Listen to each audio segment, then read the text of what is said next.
बिस्मिल्लाहिर्रहमानिर्रहीम। आज के प्रोग्राम के साथ मैं हूं रसूलुल्लाह मलिक। नाज़रीन, मीनार पाकिस्तान पर होने वाला वाक़या शायद एक वाक़या हो सकता है, लेकिन अगर आप पूरे मुल्क के अंदर देखें, मर्द हो या औरत, हम हिरासमेंट के हवाले से एक दूसरे को हिरास करते नज़र आते हैं। कहीं बड़ा जागीरदार, कहीं बड़ा दौलतमंद किसी को हिरास करता है, कहीं मर्द औरतों को हिरास करते हैं, कहीं औरतें मर्दों को हिरास करती नज़र आती हैं, इसलिए कि हमारे यहाँ कानून की हुक्मरानी न होने के बराबर है। औरतों के साथ बढ़ते हुए वाक़यात मुआशरे की एक झलक ज़रूर ज़ाहिर करते हैं और उससे ये अंदाज़ा होता है कि मुआशरा किस तरफ जा रहा है, क्योंकि हम औरतों के मामले में शायद कुछ ज़्यादा ही डोमिनेटिंग किस्म की सोसाइटी हैं। हम समझते हैं औरत अगर घर से बाहर निकली है, काम करने निकली है, तो उसके साथ जो मर्ज़ी कर लिया जाए, जैसे मर्ज़ी उसको हिरास कर दिया जाए, कोई हमें पूछने वाला नहीं है। बाज़ ख़वातीन का मौक़िफ़ है कि वो काम करते हुए भी अपनी उस वर्क प्लेसेस पर भी हिरास की जाती हैं। इस तरह बाहर निकलते हुए, बाज़ारों में, ट्रैफिक में और कहीं बस में सफ़र करते हुए, वैगन में सफ़र करते हुए उनको कहीं ना कहीं हिरास किया जाता है। फिर मर्दों की शिकायत भी आती हैं। मर्द कहते हैं कि औरतें, चूँकि अब सोशल मीडिया का ज़माना है, सोशल मीडिया के ज़रिए मर्दों को भी हिरास किया जाता है। इसके साथ साथ जब ऐसे वाक़यात रिपोर्ट होते हैं, फिर पुलिस के पास जाते हैं, कानून नाफज करने वाले इदारों के पास जाते हैं, तो उन पर अमल दरामद ना होने की वजह से जो है इस किस्म के वाक़यात बढ़ते ही चले जाते हैं। मीनार पाकिस्तान पर जो कुछ हुआ, किसकी गलती, कितनी गलती, इससे कतई नज़र अगर आप 14 अगस्त को देखें, किसी उस दिन जब यौम आज़ादी मनाया जाता है, उस रोज़ सड़कों पर ऐसा तूफ़ान बदतमीज़ी आपको नज़र आता है। उससे सिर्फ औरतें हिरास नहीं होती, बल्कि मोटरसाइकिल सवार आपकी गाड़ियों के अंदर कुछ चीज़ फेंकते हैं, आपको धक्के मारे होते हैं, सिलेंसर उन्होंने निकाले होते हैं और जगह जगह रुकावटें खड़ी की जाती हैं, मोटर बाइक लेके लोग निकले होते हैं। उससे ये नज़र आता है कि आप कहीं ना कहीं किसी शख्स की शख्सी आज़ादी के अंदर मुदाखलत कर रहे हैं। अगर मैं अपनी गाड़ी में बड़ा ऊंचा म्यूज़िक लगा दूं, तब भी मैं किसी साथ वाले को डिस्टर्ब कर रहा हूं। किसी घर के अंदर म्यूज़िक इतनी ज़ोर से बजाया जा रहा हो कि साथ के हमसाए डिस्टर्ब हो रहे हों, तो उससे भी आप उसकी शख्सी आज़ादी के अंदर दखलंदाजी कर रहे होते हैं। लेकिन हमारे यहाँ तो शायद मंतक की कुछ निराली है। हम समझते हैं गाड़ी मेरी है, मोटर बाइक मेरा है, घर मेरा है, मैं जो मर्जी करूँ, मुझे कोई पूछने वाला ना हो। इस किस्म के वाक़यात रुक कैसे सकते हैं? हम इदारे भी कायम करते हैं, हम मुकदमात भी कायम करते हैं, और ऐसे इदारे अगर कायम करने के बावजूद हम अगर ऐसे वाक़यात रोकने में कामयाब नहीं होते, तो कसूर किसका है? इस सारे मौज़ूआत पे आज बातचीत करने के लिए मेरे साथ मौजूद हैं वफाकी मोहसिब बराए हरासमेंट कशमारा तारिक साहबा, रुकन कौमी असम्बली भी रही, ख़वातीन के हकूक़ के हवाले से और इंसानी हकूक़ के हवाले से भी काम करती रही इस मैदान के अंदर। इन तमाम मामला से बड़ी उनकी गहरी वाबस्तगी है कि किस तरह मुल्क के अंदर कानून पर अमल दरामद नहीं होता और इस किस्म के वाक़यात बढ़ते ही चले जाते हैं। उनके साथ मौजूद है मुल्क के मुमताज़ आलम दीन, दीनी स्कॉलर जनाब अल्लामा इब्तिसाम अलई ज़हीर साहब। इब्तिसाम अलई ज़हीर साहब, आपको भी बहुत शुक्रिया। हमारे साथ मौजूद होंगी फ़िल्म इंडस्ट्री से, शोबे से एक बड़ा नाम मारिया वास्ती साहबा। उनसे भी पूछेंगे कि जो लोग एतराज़ करते हैं कि ख़वातीन ज़िम्मेदार हैं, इसलिए ख़वातीन ज़िम्मेदार हैं कि ख़वातीन के कपड़े ठीक नहीं होते, ख़वातीन जिस स्टाइल में बाहर निकलती हैं और जिस माहौल में बाहर निकलती हैं, इन हालात में ऐसे वाक़यात हो ही जाते हैं। क्या ये दलील काफ़ी है? ये भी पूछेंगे मारिया वास्ती साहबा से। कशमारा तारिक साहब, प्रोग्राम का आगाज़ अगर मैं आपसे कर लूँ, इदारा भी बना, वफाकी मौत से भी बन गया, लेकिन उसके बावजूद वाक़यात हैं कि बढ़ते ही चले जा रहे हैं। लोग डरते हैं इदारों के पास आने के लिए, इदारे इफ़ेक्टिवली अपना किरदार अदा नहीं कर पाते, लोगों को सही सज़ाएँ नहीं मिलती। कोई क्या ऐसे इदारे बनाने के बावजूद भी अगर हम लोगों को इंसाफ फराहम ना कर सकें, तो फिर फ़ायदा क्या? Thank you Nasrullah for having me in your programme. देखें जी, मैं समझती हूँ कि इदारे बनना बहुत अच्छी बात है, कवानीन है, हमें उसकी इम्प्लीमेंटेशन की सख्त ज़रूरत है। और जो बात आप कह रहे हैं कि ये हैरेसमेंट के केसेस बढ़ते जा रहे हैं, डोमेस्टिक वायलेंस के केसेस बढ़ते जा रहे हैं, मेरे ख्याल में ये सारे केसेस पहले भी होते थे, अब रिपोर्टिंग शुरू हो गई है। अच्छा। अब लोगों को इदारों पे एतमाद होना शुरू हो गया। ये सारा कुछ पहले भी होता था, लेकिन ये नाकाफ़ी है, क्योंकि अभी भी मैं समझती हूँ कि 90% अवाम को इदारों का नहीं पता, कवानीन का नहीं पता, अपने राइट्स का नहीं पता, और हमें उनको शऊर देने की ज़रूरत है। अभी आप ये देखें कि हमने, जैसे मारिया साहिबा is very vocal about it, हमने ऐड भी बनाया था, वो हमने चलाया ये हैरेसमेंट के ऊपर, वेरी काइंड ऑफ, इन सब ने उसमें पार्टिसिपेट किया। मैं ये कहना चाहती हूँ कि हर चैनल, हर मीडिया हाउस पे ये फ़र्ज़ होना चाहिए कि इसको अपने कैंपेन का हिस्सा बनाएं, क्योंकि जो पैमरा का आप लोगों पे भी टाइम होता है, उसमें पब्लिक सर्विस मैसेज और अवेयरनेस देना बहुत ज़रूरी है। देखिए, इदारे मौजूद हैं। अब जैसे हमारा इदारा है federal ombudsman secretariat for protection against harassment, जिसको फॉस्पा कहते हैं। हमारे और जो प्रोविंशियल ओम्बड्समैन है वो हम सारे 5 ओम्बड्समैन मिलके 2 महीने में लोगों का केस डिसाइड करते हैं, और जितने लोग आते हैं मेरा ख्याल में हमारे 95% केसेस टाइम पे डिसाइड हो जाते हैं। हैविंग सेड दैट, लेकिन लोगों को हिम्मत देने की जरूरत है कि बोलें, खड़े हो अपने राइट के लिए, आपको कोई कुछ नहीं कहेगा। जब वो एक आवाज दूसरी को सुनती है तो शायद लोग इसलिए भी नहीं आते हैं। देखिए, अब ये एक केस मीनार पाकिस्तान के केस ले लें, कभी हम कहते हैं पुलिस वाले कुछ कह रहे होते हैं, कभी इन्वेस्टिगेशन में कुछ हो रहा होता है, कभी कहा जाता है कि लड़की नहीं इस तरह गई थी, ऐसे गई थी। जब इस किस्म के मरहल से गुजरना पड़ता है किसी को इन कानूनी पेचीदगियों में, तो उसके लिए मुश्किलात होती हैं रिपोर्ट करते हुए। देखिए जी, बिल्कुल होती हैं, लेकिन हमें इदारों में कोऑर्डिनेशन की जरूरत है। अब पता चलता है जी पुलिस ने एक हेल्पलाइन खड़ी कर दी है, एक तरफ एक ओम्बड्समैन का इदारा है, फिर एक तरफ एक प्रोविंशियल ओम्बड्समैन का इदारा है, फिर एक तरफ प्रोविंशियल पुलिस है। हमें एक कलेक्टिव इंफॉर्मेशन लोगों को देनी चाहिए कि ये इदारे हैं, आप इनके पास जाएं। आपका प्रॉपर्टी का इशू है, आप ओम्बड्समैन के पास जाएं। आपका हैरेसमेंट एट वर्क प्लेस है, आप ओम्बड्समैन के पास जाएं, यानी वफाकी मोतसिब के पास जाएं। आपका डोमेस्टिक वायलेंस का इशू है, जिसका माशाल्लाह अभी तक हमने कानून ही पास नहीं किया, लेकिन आप पुलिस के पास जाएं रिपोर्ट करने के लिए। आपका जिस जिम्मे का केस है, आप उस इदारे के पास जाएं। लोगों को रेलेवेंट इंफॉर्मेशन देने की बहुत सख्त जरूरत है। फिर दूसरा कि जो हमारे जुडिशरी है, एक जज का माइंडसेट कुछ होता है, हाई कोर्ट के जज साहिबान का माइंडसेट और है, तो सुप्रीम कोर्ट के देखिए, एक कहते हैं कि जी हमारा जो वर्ड है सेक्सुअल हैरेसमेंट, एक कहते हैं कि नहीं जी जब तक वो बाजू से पकड़ के कमरे में ना ले जाए वो सेक्सुअल हैरेसमेंट है। दूसरा कहता है नहीं जी हैरेसमेंट का ब्रॉडर एस्पेक्ट है कि घूरना भी जो है वो हैरेसमेंट के जिम्मे में है। आप किसी को स्टॉक करें, सोशल मीडिया पे स्टॉक करें, वो भी हैरेसमेंट है। तो ये सारी चीजें हमें अब इट्स हाई टाइम कि इनको कोऑर्डिनेट करना चाहिए। पार्लियामेंटेरियंस को इसमें जो कदगन है उनको निकालना चाहिए, ताकि लोगों के लिए आसानी हो, उन्हें पता हो ये हेल्पलाइन है, ये ऑनलाइन कंप्लेंट है, हमने किस तरह वहां पे रिपोर्ट करना है। मैं कहती हूँ शाबाश है उन लड़कियों पे जो रिपोर्ट कर रही हैं। ये जिहाद का हर जगह का पहला बारिश का कतरा बनती हैं अपने उस इदारे के लिए जहां पे ये वकूअ होता है। लेकिन अब जैसे मीनार पाकिस्तान वाला केस है, देखिए जी, मैं आता हूँ वापस मीनार पाकिस्तान की तरफ। मारिया वास्ती साहबा, जी मैं आता हूँ वापस आपकी तरफ। मारिया वास्ती साहबा, हमें ये बताइएगा कि जो इस वक्त सोशल मीडिया पे ट्रेंड चल रहा है, कुछ लोग कहते हैं कि जैसे कि लड़कियों को जाना नहीं चाहिए ऐसी जगह पे, ऐसे माहौल में नहीं जाना चाहिए, ऐसे टिकटॉकर्स को लोगों को बुलाना नहीं चाहिए। फिर लड़कियों के लिबास पे कुछ लोग इस सोशल मीडिया पे तनकीद कर रहे हैं, लिबास ऐसे पहनती हैं जी। आपके प्राइम मिनिस्टर भी एक बार ऐसी बात कह चुके। क्या आप समझती हैं कि इस किस्म के वाकयात होने में जिम्मेदार कहीं ना कहीं खातून भी है? आपका कॉन्स्टिट्यूशन क्या कहता है जी? एवरी सिटीजन ऑफ पाकिस्तान, वो सिटीजन की बात करता है ना। पहले तो जब आप मेरा इस पे बहुत बिलीव है कि जब आप विक्टिम को सेक्स डिस्क्रिमिनेशन में आते हैं कि आदमी है या औरत है, फीमेल है या मेल है, तो ये आप बहुत ज्यादती करते हैं। जब आप ये ले आते हैं कि ये आमला है या ये हसन है, तो आपका दिमाग उस तरीके से काम करता है कि जी हाँ लड़की है तो ये ऐसी हो। You see, and in your constitution, every citizen is protected, और ये भी लिखा है कि बच्चे और खवातीन उनको आप डिस्क्रिमिनेट नहीं करेंगे, खास तौर पे लिखा है। इसका मतलब है कि वो होते हैं। आपकी आबादी पॉपुलेशन ऑफ विमेन 55% होगी या ज्यादा होगी, लेकिन माइनॉरिटी है, इसकी कोई वजह होगी ना।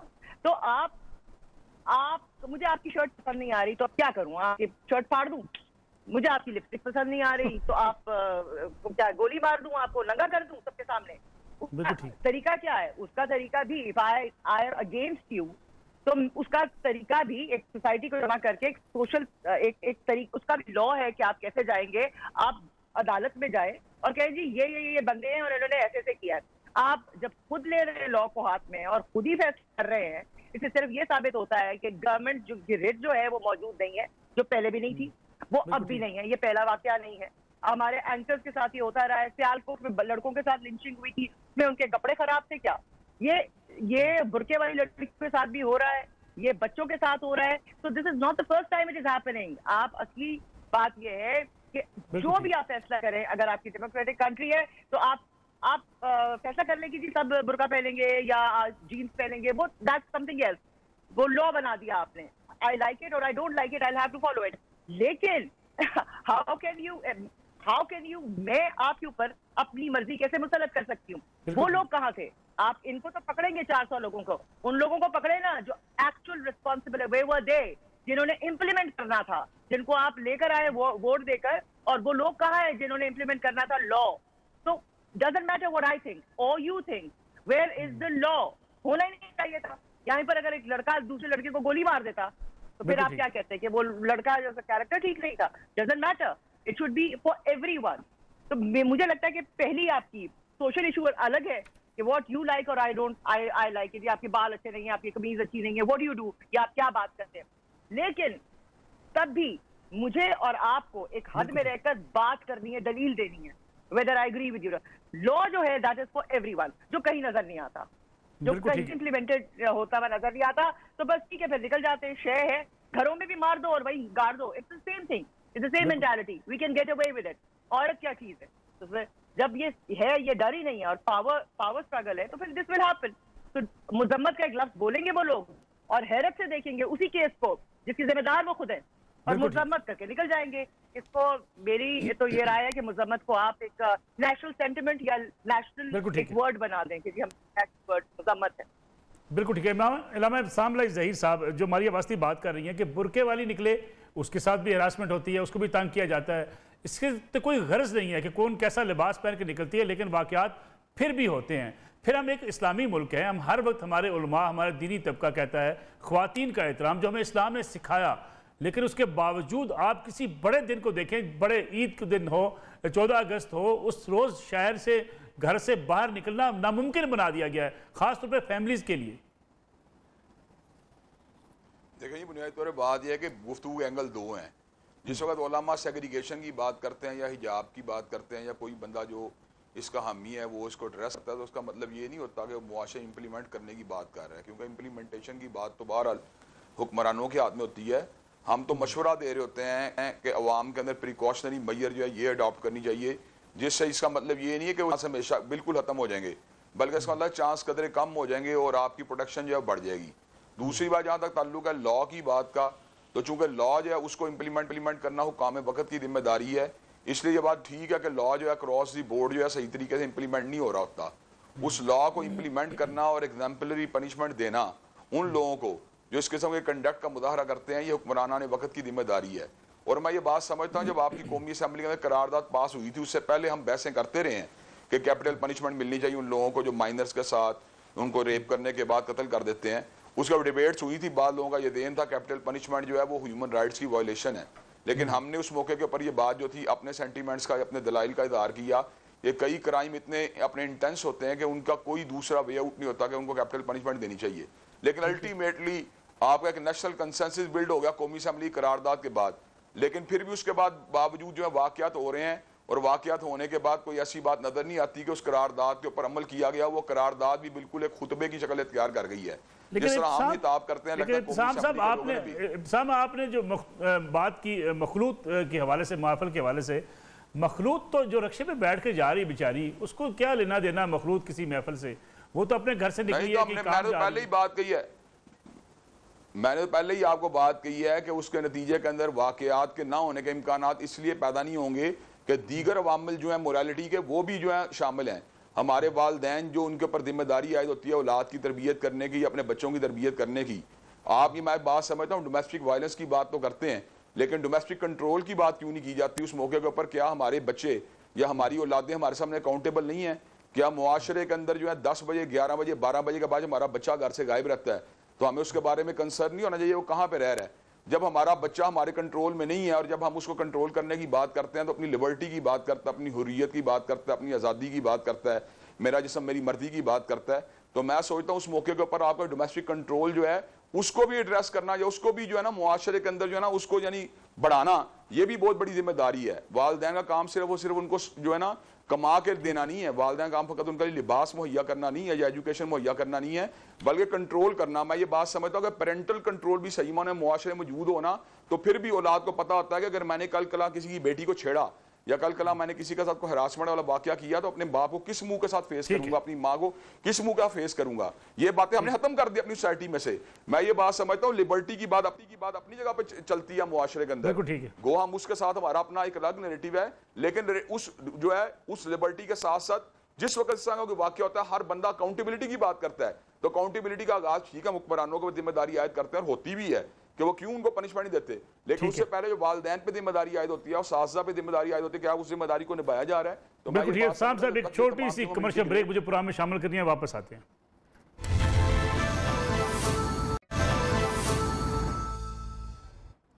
प्रोग्राम में एक बार फिर खुशामदीद की शुमात साहब ये बताइएगा कि बाद लोग जो कहते हैं कि हमने इदारा भी बना लिया आपका, खासतौर पर अगर हम मौसब की बात करें, वफाकी मौसब होने के बावजूद बाद लोग समझते हैं कि उस तरीके से आइनी प्रोटेक्शन नहीं है जिसकी वजह से इफेक्टिव कोई किरदार नहीं हो पाता इन इदारों का।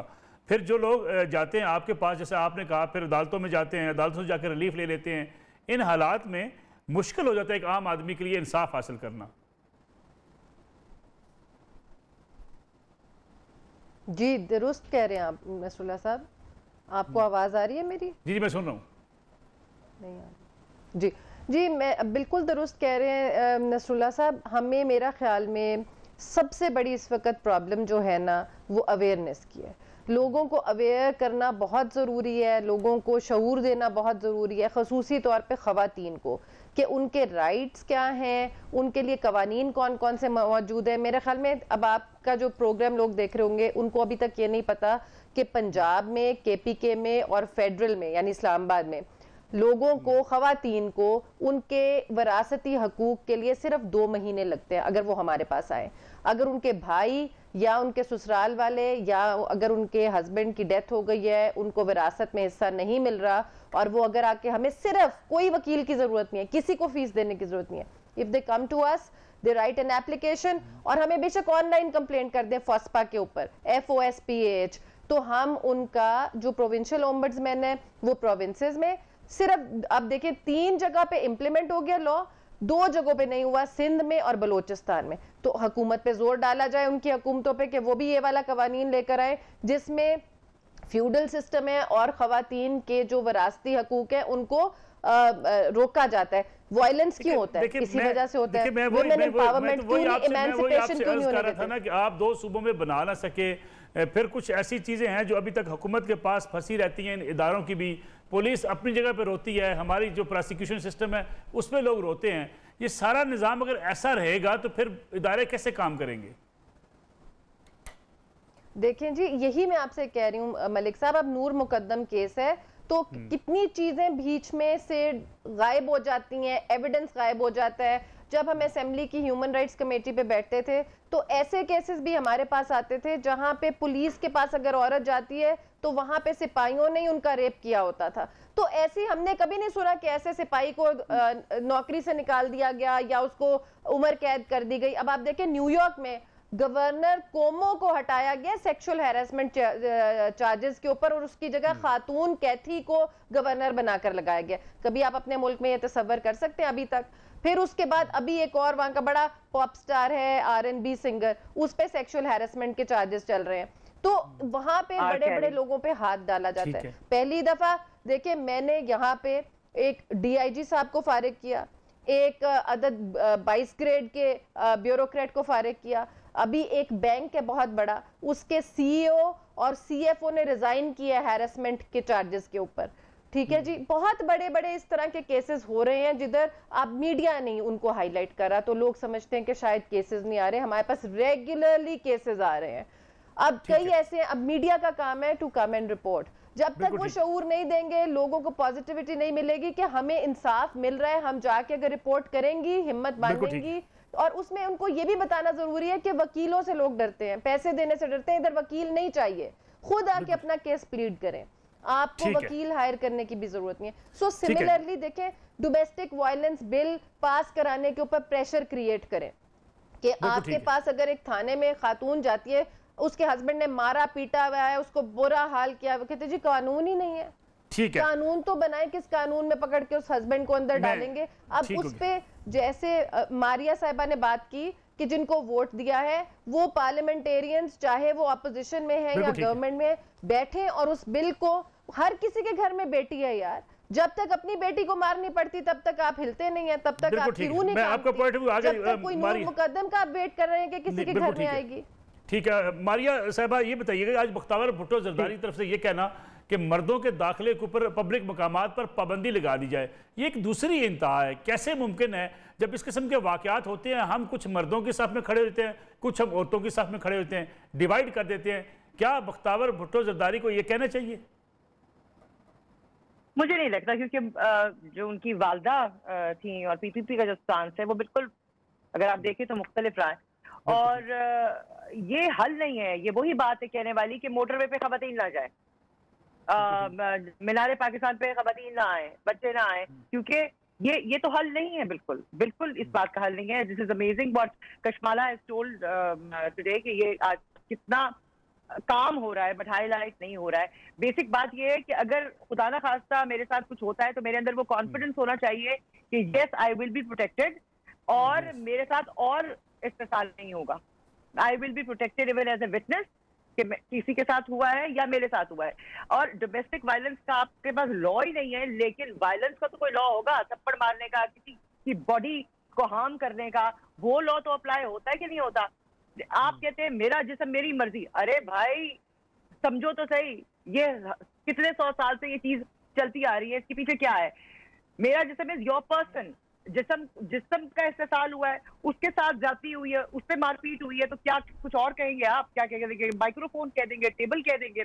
जिस्म के लफ्ज के ऊपर आपने उसकी सारी जिस्म को खत्म कर दिया है कि वो असल में क्या है। लोग आएंगे जी, कोई भी आप कैंपेन आप और मैं शुरू कर दें, उसके बाद हाँ जी ये तो इनकी तो एंकर पर्सन को मारा है और वो तो थी ऐसी। That is not the point. उसके साथ लोग उससे फायदा उठाने भी आएंगे, उसको खराब करने भी आएंगे। बट आप देखिएगा कि जो इस तरह की कैंपेन्स होती हैं वो चलती रहती हैं, सालों चलती हैं, और 100 साल होते हैं उनको, क्योंकि ये it is all about the power. आप ये मुझे बताएं कि हमें पहले तो मुझे रिस्पेक्ट और इज्जत, बिल्कुल ठीक, ये इसको डिफाइन कर दें कि ये है क्या।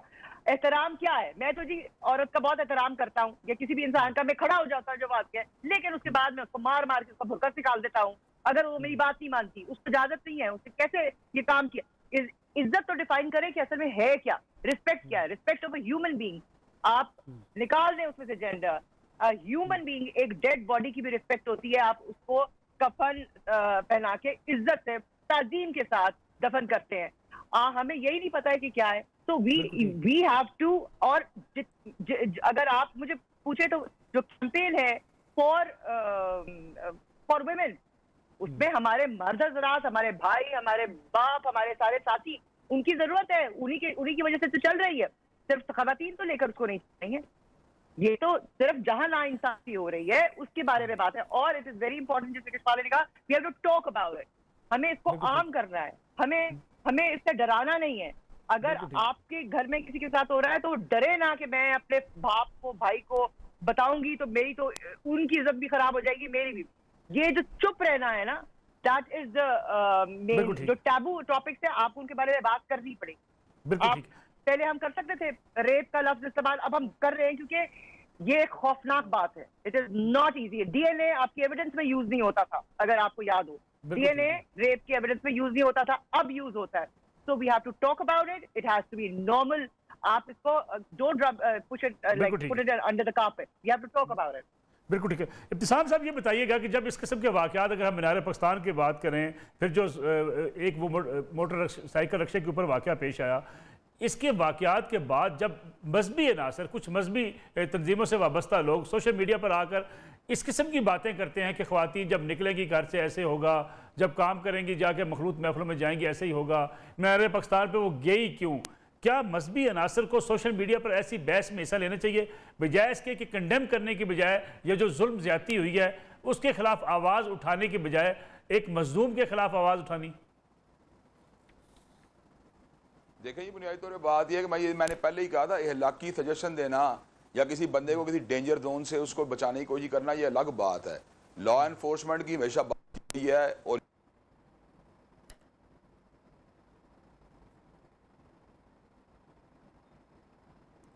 इब्तिसाम अलाई साहब को गालिबन मेरी आवाज़ नहीं आ रही, एक छोटी सी कमर्शियल ब्रेक प्रोग्राम में शामिल करते हैं। वापस आएंगे तो अल्लामा इब्तिसाम अलाई ज़ही से पूछेंगे कि मजहबी अनासर ऐसे मौके पर एक साइड पे खड़े क्यों हो जाते हैं, वो उस मजलूम की बात क्यों नहीं करते? इस पर बात करेंगे एक ब्रेक के बाद।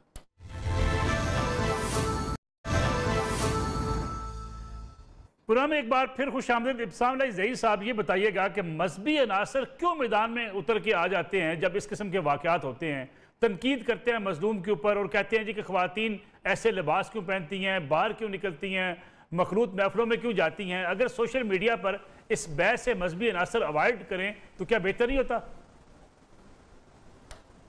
देखिए जी, बुनियादी तौर पर बात है, जब भी आप किसी जुर्म के इंटेंसिटी को देखते हैं या उसे कंडेम करते हैं तो आप उन फैक्टर्स को भी रोकने की कोशिश करते हैं। एक तो काम है रियासत का कि वो इम्प्लीमेंटेशन ऑफ लॉ के ऊपर तवज्जो दे।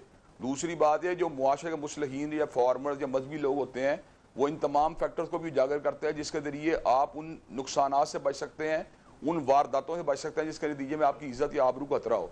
मेरे घर के सामने मेन होल का गटर खुला हुआ है, जिसे बंद करना रियासत की जिम्मेदारी है, वो अपनी जिम्मेदारी को नहीं निभा रही। अगर खुदा ना कोई बच्चा गिर जाए, जिम्मेदार तो रियासत होगी, लेकिन क्या मैं अपने बच्चे को ये बात नहीं कहूँगा कि बेटे तुम्हें उस मेन होल के करीब नहीं आना चाहिए? मेरे घर के सामने एक नंगी तार गुजरी है, इसको छूने के साथ जो है बिजली का झटका लगने का अंदेशा है।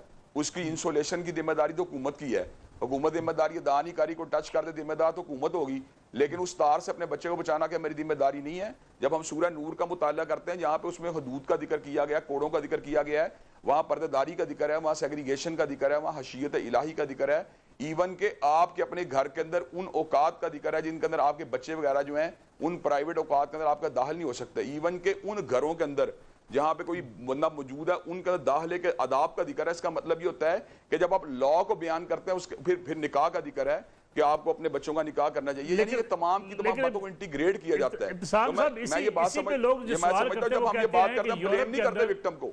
इब्साम साहब, इसी इलाके से लोग कहते हैं यूरोप और अमेरिका के अंदर, दीगर ममालिक के अंदर जहाँ लिबास शायद लोगों के हमसे बहुत ज़्यादा मुख्तलिफ लिबास होते हैं, वहाँ इस किस्म के वाक़यात नहीं होते, वहाँ लोग ऐसे चढ़ नहीं दौड़ते किसी को, खातून को देख के अगर उसके कपड़े शार्ट हैं। देखिए जी, मैं आपको छोटी बात हूँ, वहाँ पर भी वाक़यात होते हैं। ये बातें कोर्ट की गई हैं, बकाया गवर्नर की इम्पीचमेंट की बात की गई है, पकड़ने की बात की गई है, उसे चेंज करने की बात की। वर्क प्लेस हरासमेंट क्या अमेरिका में नहीं होता? वर्क प्लेस हरासमेंट का यूरोप में नहीं, इंग्लैंड में नहीं होता, क्या इंडिया में नहीं होता? ये बात होता है कि 400-500 लोग एक किसी खातून को चढ़ दौड़े। नहीं, मैं आपको छोटी बात बताऊं, गैंग रेप का जो वाकयात पूरी दुनिया के अंदर मौजूद है, और मैं ये समझता हूं कि उस मौके पे रियासत से मुतालबा किया जाता है कि आप कड़ी सजा दें, लेकिन साथ अगर आप मोरालिटी का दर्स देते हैं और उन वाकयात बचने के लिए प्रिकॉशनरी मेजर का बयान करते हैं, तो इसका मतलब विक्टिम को ब्लेम करना नहीं, बल्कि अपनी औलादों को, अपनी माओं को, अपनी बहनों को, अपने बच्चों को बचाना उन वारदातों से या उन नुकसानात वाली जगह से या उन नुकसानात वाले इकदामात से। अगर मैं ये बात अपने बच्चे को समझाता हूँ कि आप स्ट्रेंजर के पास ना जाओ, अगर मैं अपनी बेटी को ये बात समझाता हूँ कि आप रात के 12 बजे ना जाओ, तो इसका मतलब मैं अपनी बेटी को बचाना चाहता हूँ, ना कि मैं अपनी बेटी के ऊपर कोई ब्लेम कर रहा हूँ। ठीक है, मारिया वस्ती साहब, जरा सर इस पर कमेंट कर दीजिएगा कि जो सोशल मीडिया और मीडिया जो जनरल हमारा इस वक्त टेलीविजन चैनल्स हैं, ये कितने रिस्पॉन्सिबल हैं इन वाकयात के ज़्यादा रूनुमा होने में?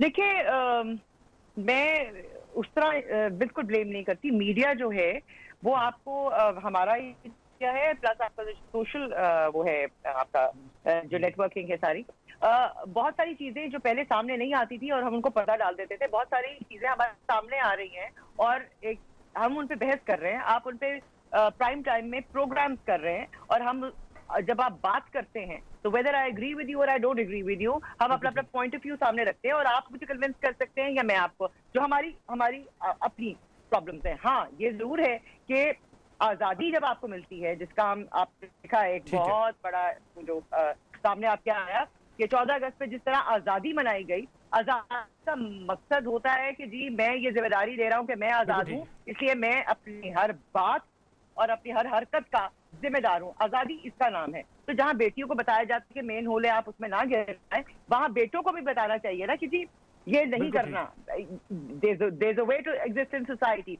तो आप कह तो सकते हैं, सारे अनसर हैं जो मिलकर ये एक बहुत बड़ा सानिया जो है उसको होने में मदद करते हैं, बट बहुत सारी चीजें मीडिया के थ्रू आपके सामने आई हैं। तो मैं समझती हूँ कि it is up to me कि मैं कौन देखना चाहती हूँ या मैं कोई और ब्रांड देखना चाहती हूँ। आपने अपने बच्चों में, अपने इर्द गिर्द वो फहम पैदा करनी है कि वो चूज कर सके, that is the only thing you can do. आप उनको डरा के नहीं रख सकते कि मोटरवे पे नहीं जाना, सड़क पे नहीं निकलना मेन हो रहा है, आपको वहां से निकल के बच बिल्कुल के ठीक। जाने का तरीका जरूर बता सकते हैं। ठीक है कश्मारा तो तारिक साहब, I think बिल्कुल ठीक, थैंक यू भाई, ये सब टाइम बिल्कुल खत्म हो गया।